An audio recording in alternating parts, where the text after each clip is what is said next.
I thought I'd start this little talk, and we've only got 5 minutes, and just let you know where I met Liz for a start off.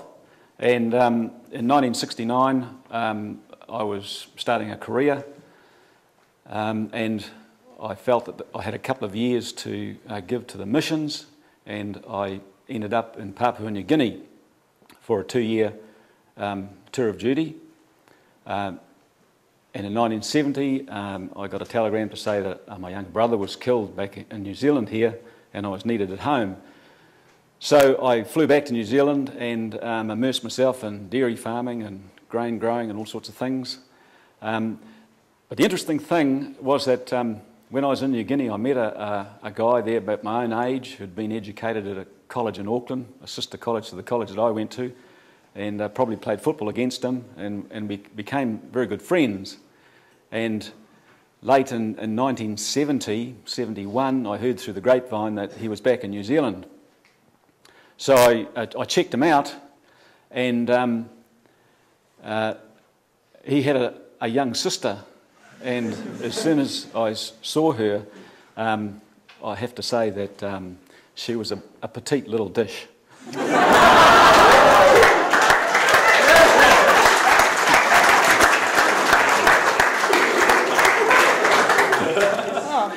I'm lost for words now. When we were asked to talk about discernment for marriage, I thought, yes, well, that's interesting, because the discernment wasn't actually a process that we deliberately went through. I mean, we were young, we were good friends. Actually, the first time I met Bruce, I actually went with him in a car to show him where to pick up another girl. We were going out in a group, so we were good friends first of all, and the relationship developed and blossomed. I must say that things were in right order in our lives. As far as we were not living together, we weren't having sex before marriage, so that makes discernment easier. I don't know how you would cope if you had those complications. We had no sort of complications. So I think it was Father Jacques said in his talk yesterday, I think it was a quote from John of the Cross, correct me if I'm wrong, about sorry, I'll have to just check my notes here.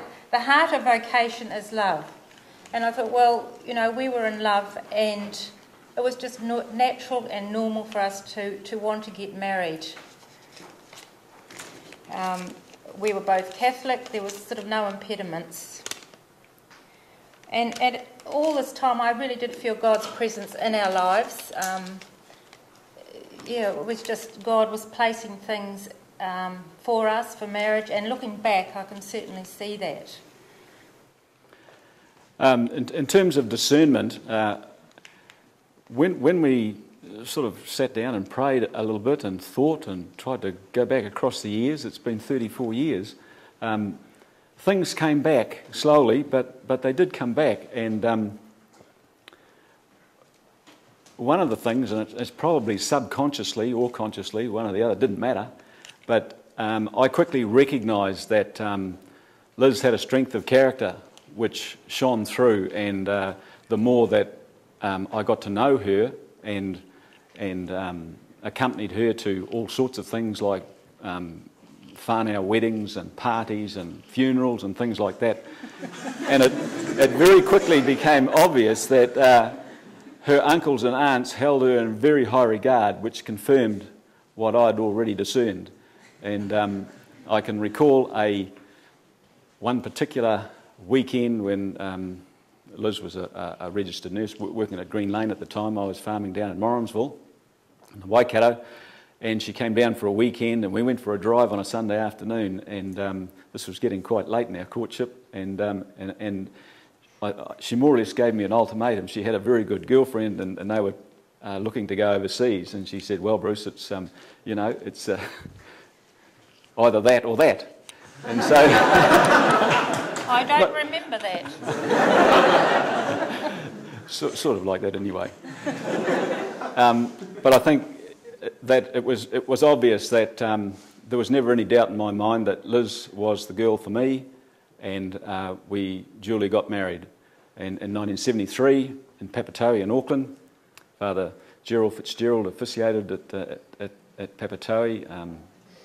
God rest his soul, he died when he was quite young, Father Gerald Fitzgerald. But I remember the day very well. It was a very prayerful and sacred occasion, and exchanging vows and holding true to those vows is so important to me, and I'm sure it is to Liz right to this day. We've been very lucky in our marriage. We've invested heavily in time and effort and hard work. It hasn't been easy at times, and we've had our rocky parts. But I'll give you one piece of advice. Throwing bananas at one another is probably the easiest way, eh? Because aerodynamically they're not terribly good, eh? And they tend to squash an impact. So, but we have 4 great kids that we love dearly, and we're grandparents, and we're certainly reaping the benefit of the presence of God in our lives and our sacramental marriage. And we have many and much to be thankful for that. Yes, and I just have to agree with everything Bruce said, of course. And